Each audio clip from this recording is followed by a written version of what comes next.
Semiconductor से बना एक डिवाइस होता है जिसको कि हम लोग पीएन जंक्शन डायोड कहते हैं।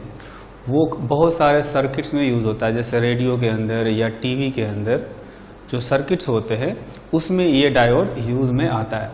तो अभी हम लोग उसी पीएन जंक्शन डायोड के बारे में समझेंगे कि ये किस तरह से बनता है और ये किस तरह से वर्क करता है ना। तो पीएन जंक्शन का मतलब ये हुआ कि एक पी टाइप सेमीकंडक्टर और एक एन टाइप सेमीकंडक्टर को हम लोग ज्वाइन करके ये पीएन जंक्शन डायोड बनाते हैं। तो ये कहा जा सकता है कि PN junction diode is formed by joining a p-type semiconductor with a n-type semiconductor.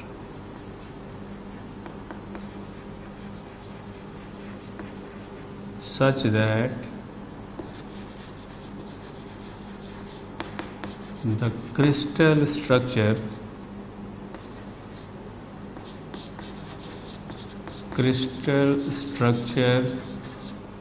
at the boundary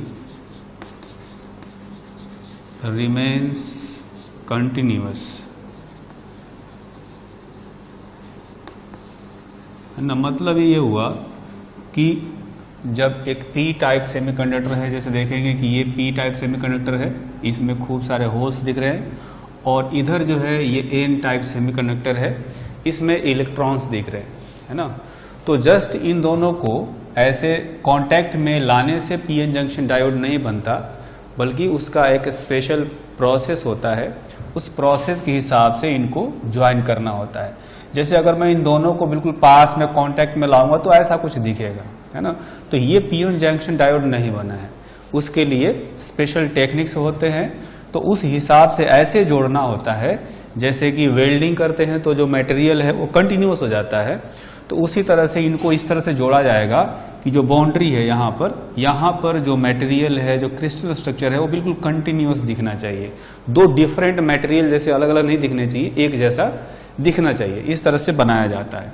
तो जैसे ही इन दोनों को उस तरह से जोड़ा जाता है तो जोड़ते ही क्या शुरू होता है, आप देखेंगे जैसे ये पास में ये होल्स हैं और ये इलेक्ट्रॉन्स हैं, तो ये इलेक्ट्रॉन और ये होल्स एक दूसरे को अट्रैक्ट करते हैं, है ना।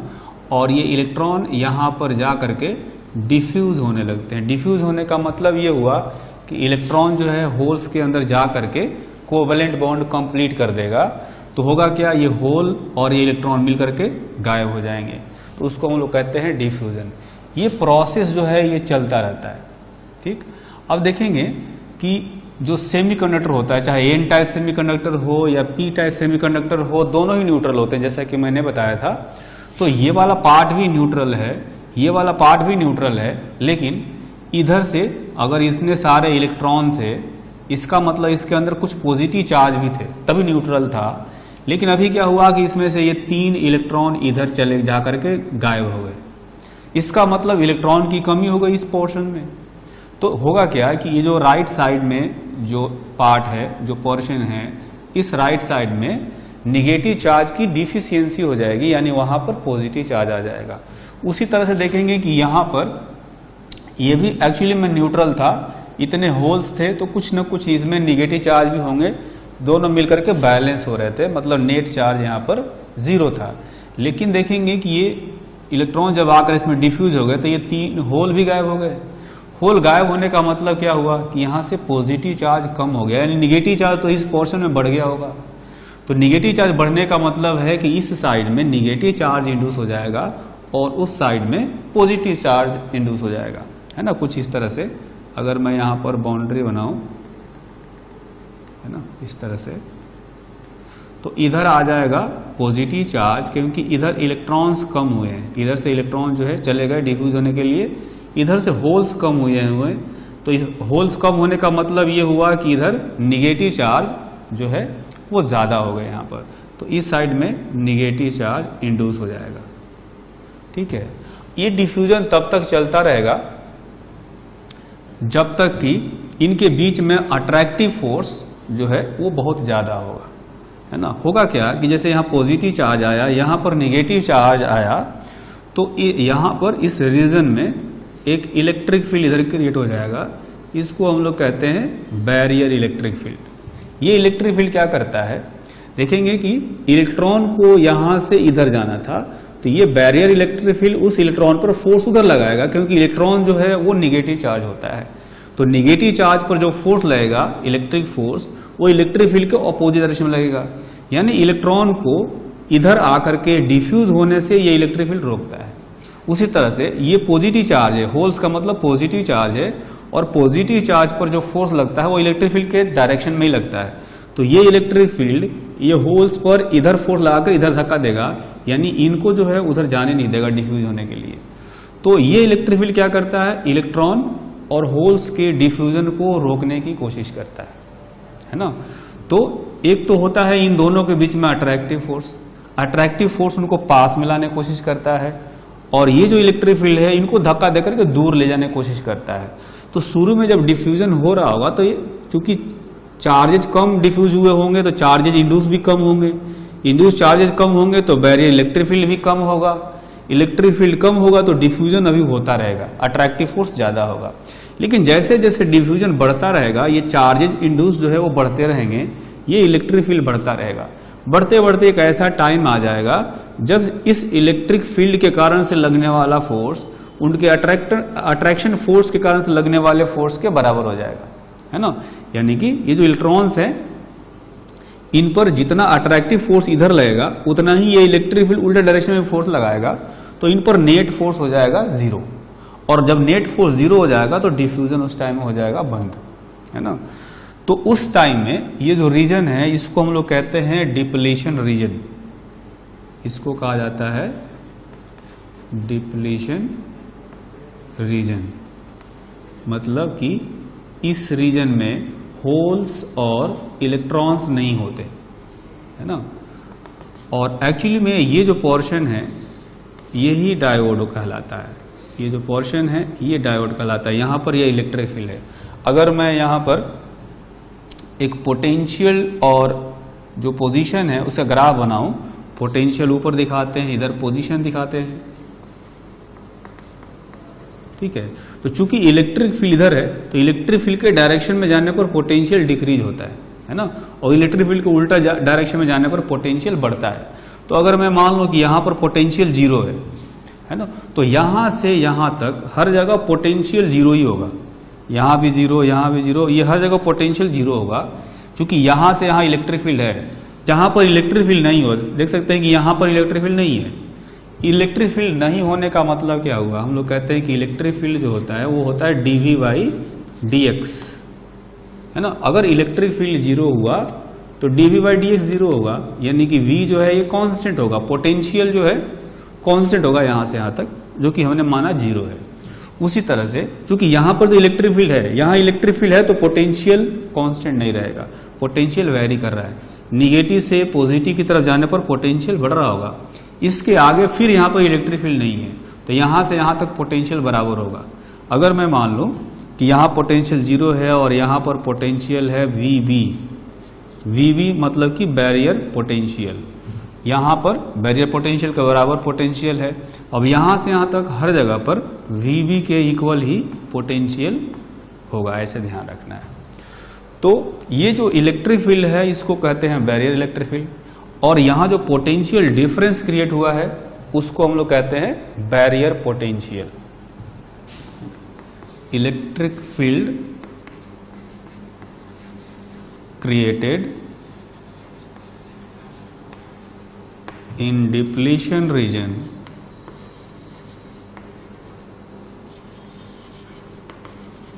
is called barrier electric field and potential difference is called potential barrier.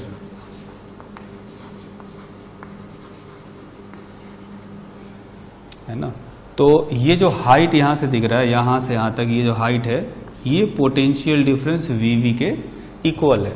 Actually में जो डायोड होता है वो ये वाला जो पोर्शन है ना, ये डायोड कहलाता है। तो इसको हम लोग एक ऐसा सिंबल देते हैं, सर्किट में जब भी डायोड यूज किया जाता है तो सिंबल डायोड का ऐसे यूज किया जाता है, ठीक है। ये हो गया सिंबल ऑफ डायोड, ठीक। अब ये जो डायोड है, इसको जब हम लोग बैटरी से जोड़ते हैं तब इसमें करंट फ्लो कर सकता है ना। तो बैटरी से जोड़ने का जो प्रोसेस होता है उसको हम लोग कहते हैं बायसिंग। देखेंगे कि किस तरीके से किसी डायोड को बैटरी से जोड़ा जा सकता है, biasing of a PN junction diode. देखेंगे यहां पर जो है ये PN जंक्शन है, मैं यहां से ऐसे कह सकता हूं कि ये वाला जो पोर्शन है वो P टाइप सेमीकंडक्टर है और ये वाला जो है वो N टाइप सेमीकंडक्टर है।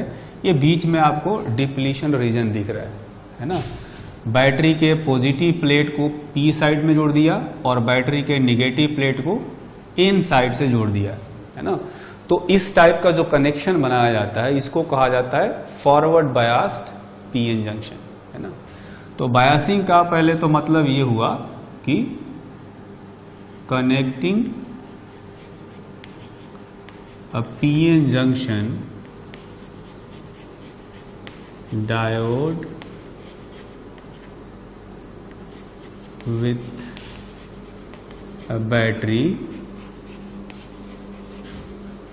is called biasing, है ना। और जो बायसिंग होता है वो दो तरीके का होता है, एक होता है फॉरवर्ड बायस्ड, है ना, और दूसरा होता है रिवर्स्ड बायस।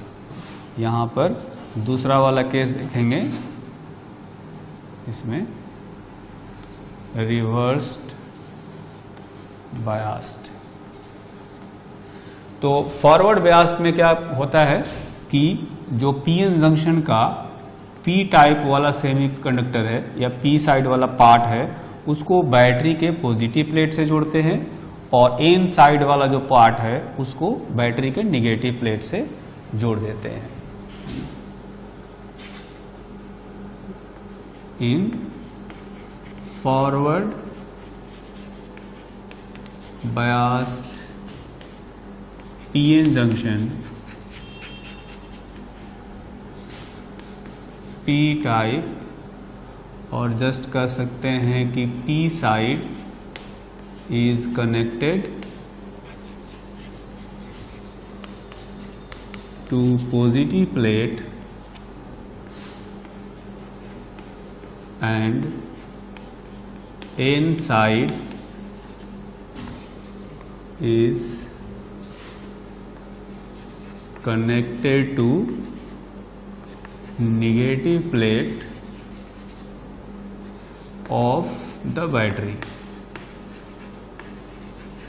है ना। तो वैसा ही इसमें किया गया है।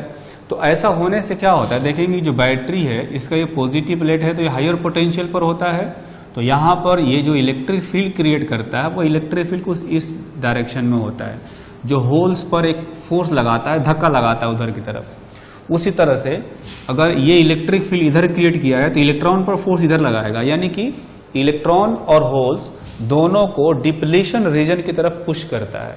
उससे क्या होता है कि जो डिफ्यूजन है या कहें कि कोवेलेंट बॉन्ड जो है और थोड़े से ब्रेक हो जाते हैं और कुछ और इलेक्ट्रॉन होल पेयर्स जो है वो क्रिएट हो जाते हैं। मतलब कि ये जो डिप्लीशन रीजन देखेंगे यहाँ पर हमने कोई बैटरी नहीं जोड़ा है, इसको कहते हैं कि अनबायस्ड PN जंक्शन है। तो इसमें डिप्लीशन रीजन काफी बड़ा है, जबकि फॉरवर्ड बायस में क्या होता है, दोनों तरफ से धक्का लगाया जाता है, इलेक्ट्रिक फील्ड धक्का लगाता है होल्स को ताकि और इधर आ जाए, इलेक्ट्रॉन्स को ताकि और इधर आ जाए। उससे क्या होता है कि ये जो डिप्लीशन रीजन है ये थोड़ा छोटा हो जाता है। ये हो गया इस बार डिप्लीशन रीजन। तो अगर इस केस में हम लोग electric field, barrier electric field की बात करें या बैरियर पोटेंशियल की बात करें तो दोनों जो है पहले से कम हो जाते हैं क्योंकि ये रीजन छोटा हो गया। तो इस बार जो ग्राफ है कुछ ऐसा हो जाएगा, ऐसे। एक तो रीजन छोटा हो गया, आप देखेंगे ये है ना, ये रीजन छोटा हो गया और यहां पर इसको हम लोग कह सकते हैं VF। VF मतलब कि फॉरवर्ड ब्यास में जो पोटेंशियल डिफरेंस है यहां पर ये हो गया। तो ये जो VF है ये एक्चुअली में होता है लेस देन पोटेंशियल बैरियर। यहां पर जो पोटेंशियल डिफरेंस था ये काफी बड़ा था, है ना, ये बहुत ज्यादा था और ये जो है ये काफी कम हो गया है। काफी कम होने से क्या है कि अब इलेक्ट्रॉन्स को मौका मिल जाएगा उधर जंप करने के लिए, क्योंकि अब जो है यहां पर बैरियर इलेक्ट्रिक फील्ड पहले से कम हो गया है। इनके बीच का जो अट्रैक्शन फोर्स है वो अब ज्यादा होगा और जो बैरियर इलेक्ट्रिक फील्ड का फोर्स होगा वो कम होगा। तो इलेक्ट्रॉन्स जो है ये जंप कर जाएंगे। जंप करने से क्या होगा कि जब ये जंप करेंगे इस साइड में तो उससे क्या होगा कि करंट फ्लो करेगा। देखेंगे कि इसमें से चूंकि करंट जाना है ऐसे, इसका मतलब इसमें इलेक्ट्रॉन्स ऐसे आने हैं, यहां से इलेक्ट्रॉन्स ऐसे जाने हैं, इधर से इलेक्ट्रॉन जा रहे होंगे, ये वाले इलेक्ट्रॉन्स ऐसे इधर की तरफ, ये सारे इलेक्ट्रॉन्स इधर बढ़ रहे होंगे, है ना। ये इलेक्ट्रॉन्स यहां से जंप कर जाएंगे। जब ये जंप करके यहां पर इसमें होल्स में जाएंगे। हमें पता है कि होल्स किस तरह से चलते हैं। होल्स चलते तब हैं जब इलेक्ट्रॉन खुद को या इस तरह से जंप करते हुए आगे खिसकते हैं। मतलब इलेक्ट्रॉन के खिसकने की वजह से होल चलता है। अगर इलेक्ट्रॉन्स इधर जा रहे हैं तब होल्स इधर जाते हुए दिखेंगे, ठीक। तो ये इलेक्ट्रॉन्स जो है इसी तरह से इसमें जंप करते हुए आते हैं और यहां से ये इलेक्ट्रॉन इधर निकल आते हैं, ठीक है। और लेकिन ये जैसे होल्स जिस भी इस लाइन में होते हैं वहां जो है कोवलेंट बॉन्ड कंप्लीट हो जाता है। तो ये इलेक्ट्रॉन्स जो हैं वो कभी भी चार्ज कैरियर नहीं होते इसके अंदर। जहां भी होते हैं वो कैविटी को फिल कर देते हैं, ठीक है। लेकिन कहीं जहां जहां ये इलेक्ट्रॉन्स नहीं होते वहां पर ये होल्स होते हैं, तो होल उधर खिसकते हुए दिखते हैं, ठीक है। तो इसका मतलब ये हुआ कि इसमें होल्स जो हैं वो राइटवर्ड डायरेक्शन में चल रहे होते हैं। ये सारे के सारे होल्स राइटवर्ड डायरेक्शन में चल रहे होते हैं क्योंकि इलेक्ट्रॉन्स जो है वो इधर खिसक रहे होते हैं इसके अंदर। इसमें इलेक्ट्रॉन्स इधर चल रहे होते हैं। तो एन साइड में इस पार्ट में जो करंट फ्लो करता है, करंट फ्लो करेगा इस डायरेक्शन में, लेकिन ये जो करंट फ्लो करता है वो इलेक्ट्रॉन के मूवमेंट की वजह से फ्लो करता है। और पी साइड जो साइड है इसमें जो करंट फ्लो करता है वो सिर्फ होल के वजह से फ्लो करता है, जबकि इस कंडक्टर के अंदर इसके अंदर जो करंट फ्लो करता है वो केवल इलेक्ट्रॉन के मोशन की वजह से होता है। तो ऐसा कह सकते हैं कि in N side current flows due to motion of electrons while in p side current flows due to motion of holes। जबकि ये जो कंडक्टर है जो कि बैटरी से जुड़ा हुआ, इस कंडक्टर के अंदर केवल इलेक्ट्रॉन्स चल रहे होते हैं। Current in conductor flows due to motion of electrons, ठीक है। तो इस तरह से जब इस पीएन जंक्शन को फॉरवर्ड बायस्ड कर दिया जाता है तो इसमें से करंट फ्लो करने लगता है ना। जबकि रिवर्स बायस में क्या होता है उसका जस्ट उल्टा हो जाता है। जैसे देखेंगे कि ये पी साइड है, पी साइड को बैटरी के निगेटिव प्लेट से जोड़ दिया और जो पीएन जंक्शन है उसका एन साइड को बैटरी के पॉजिटिव प्लेट से जोड़ दिया, है ना। तो इस बार क्या होगा इसमें, देखेंगे कि ये जो बैटरी है ये इलेक्ट्रिक फील्ड इधर क्रिएट करेगा, तो इस इलेक्ट्रॉन पर फोर्स लगाएगा उधर, यानी कि जो डिप्लीशन रीजन से दूर भेजेगा, और होल्स को चूंकि ये पॉजिटिव चार्ज है इनको इधर की तरफ भेजेगा, यानी इनको भी जो डिप्लीशन रीजन है उससे दूर करेगा। तो इस दौरान क्या होता है कि जो डिप्लीशन रीजन है वो और बड़ा हो जाता है। देखेंगे कि ये जो अनबायास्ड था, अनबायास्ड का मतलब जब कोई बैटरी नहीं जोड़ा था तो डिप्लीशन रीजन जो था वो इतना छोटा था, और जब रिवर्स बायस कर दिया तो ये और बड़ा हो गया। देखेंगे यहां पर जो डिप्लीशन रीजन है ये और भी बड़ा हो गया है। यहां भी पॉजिटिव चार्ज है, इधर नेगेटिव चार्ज है, इसमें भी यहां पर पॉजिटिव चार्ज था, यहां पर नेगेटिव चार्ज था।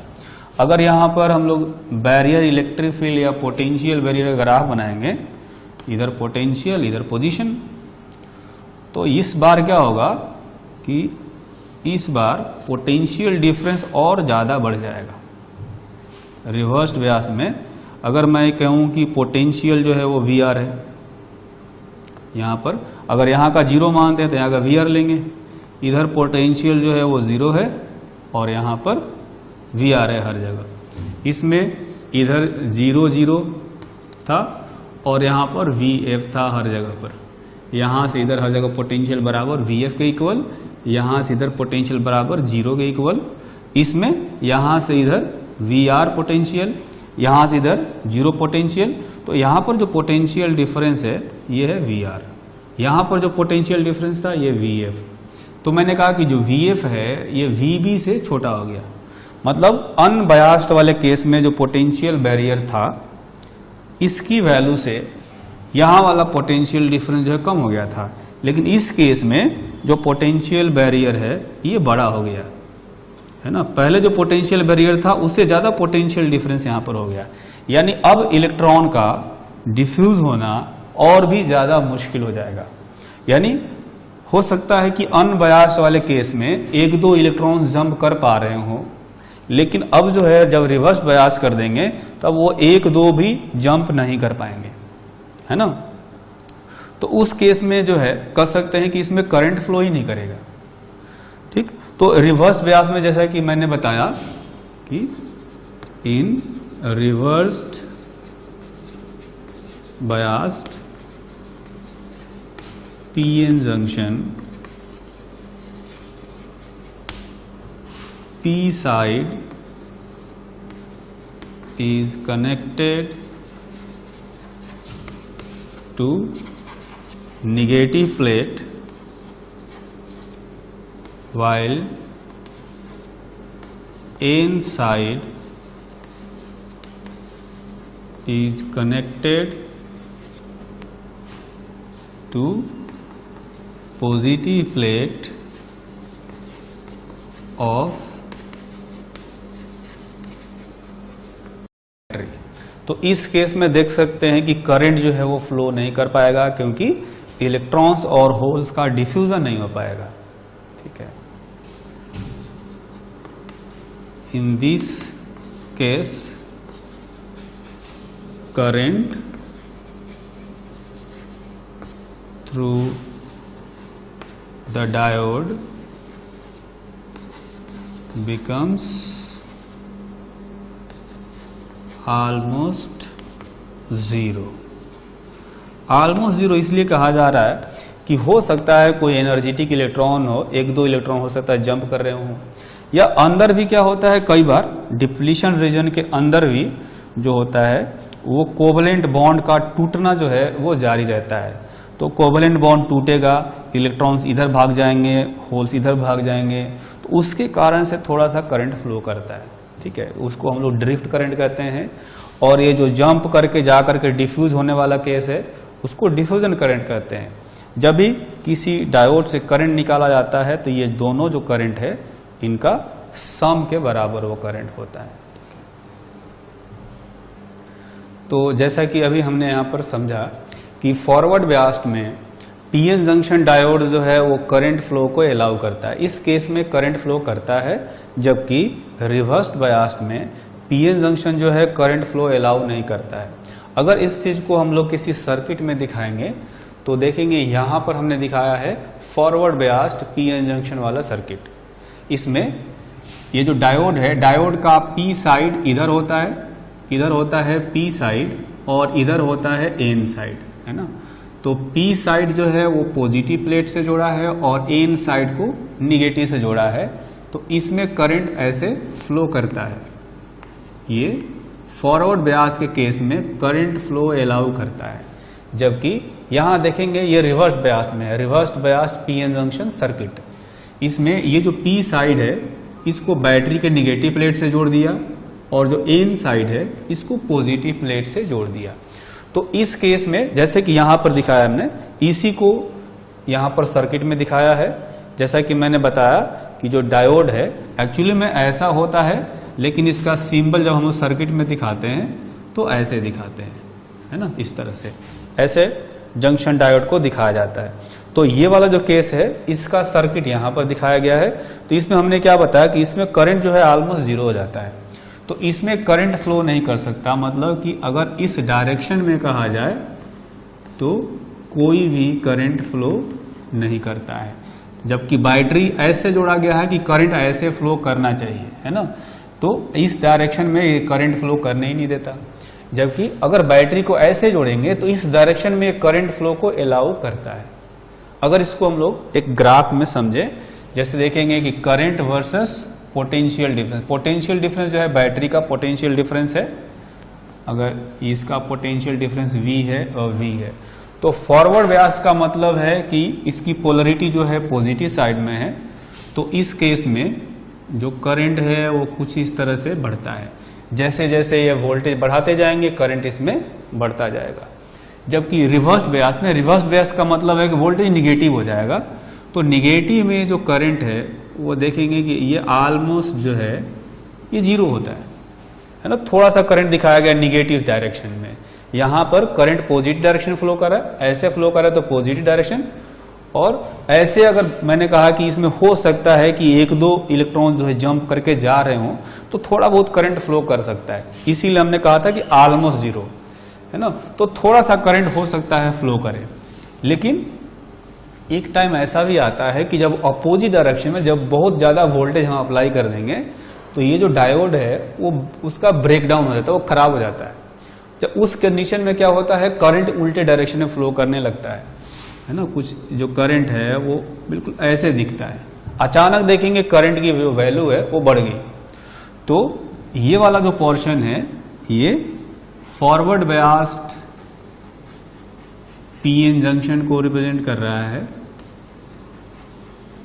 फॉरवर्ड बायस्ड पीएन जंक्शन में जो करंट होगा उसको रिप्रेजेंट कर रहा है, और ये वाला जो पार्ट है इधर वाला ये रिवर्स्ड बायस्ड जो पीएन जंक्शन है उसके थ्रू जो करंट फ्लो करेगा उसको रिप्रेजेंट कर रहा है। ये है फॉरवर्ड बायस्ड पीएन जंक्शन, ठीक। तो ये जो यहां पर मैंने बताया कि ये जो करंट अचानक यहां पर बढ़ गया है इसको हम लोग कहते हैं ब्रेकडाउन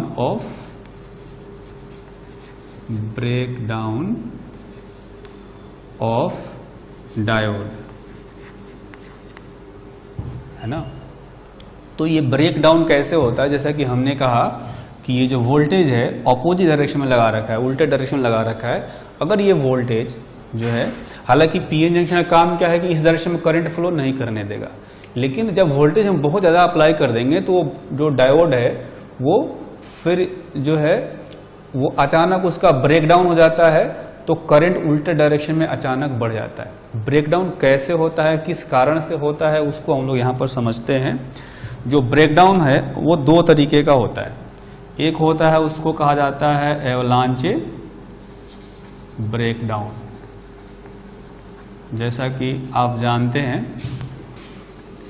कि जो बर्फ वाले माउंटेन्स होते हैं वहां पर एवलांचे आता है। एवलांचे आने का मतलब है कि जो बर्फ है, बर्फ का जो पहाड़ है वो धीरे धीरे भड़कने लगता है, नीचे गिरने लगता है ना।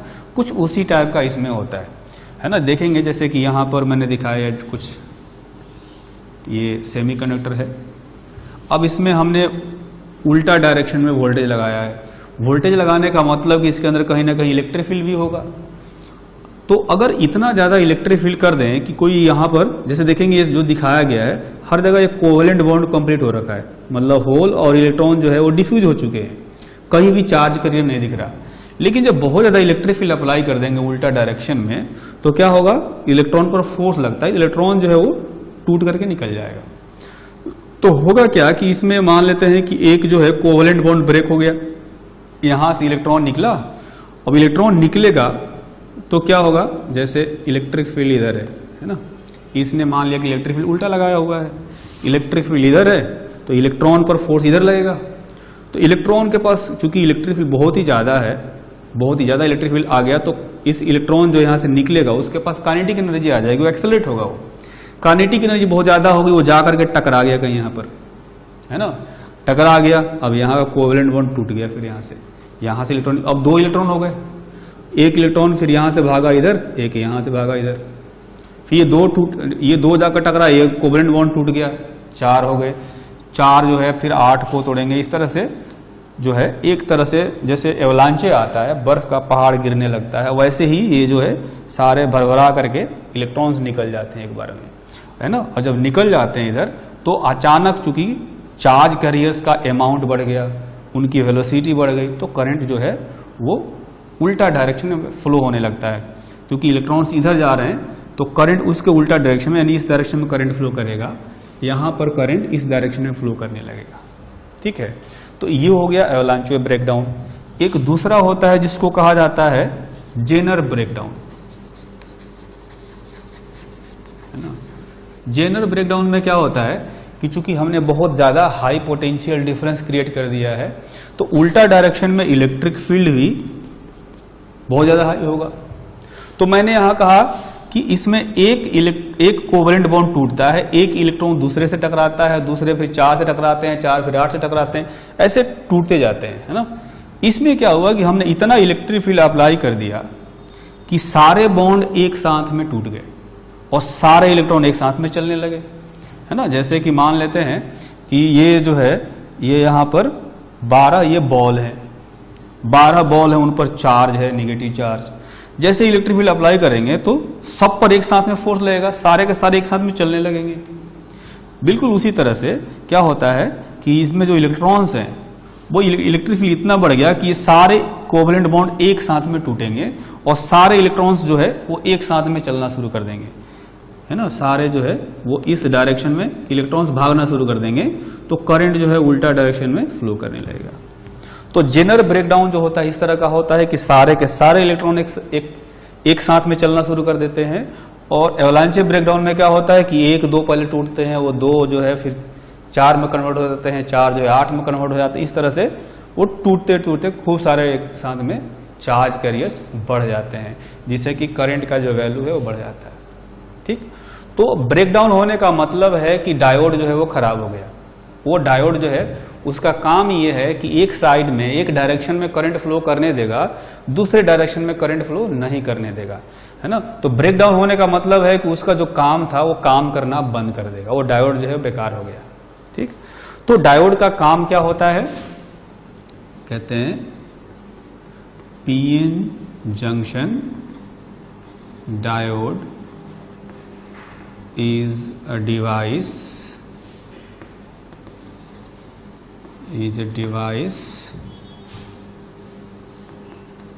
which allows current flow in only one direction। एक डायरेक्शन में करंट फ्लो को अलाउ करता है, दूसरे डायरेक्शन में अलाउ नहीं करता है। और ये जो डायोड का आपको चेक करना हो तो जैसे मैंने बताया कि रेडियो या टीवी का जो सर्किट्स होते हैं, सर्किट में वो आपने देखा होगा कि रेड कलर के या ब्लू कलर के कुछ उसमें एलिमेंट्स दिखते हैं, डिवाइस दिखते हैं, तो कलर वाले जो दिखते हैं उसी में डायोड रहता है।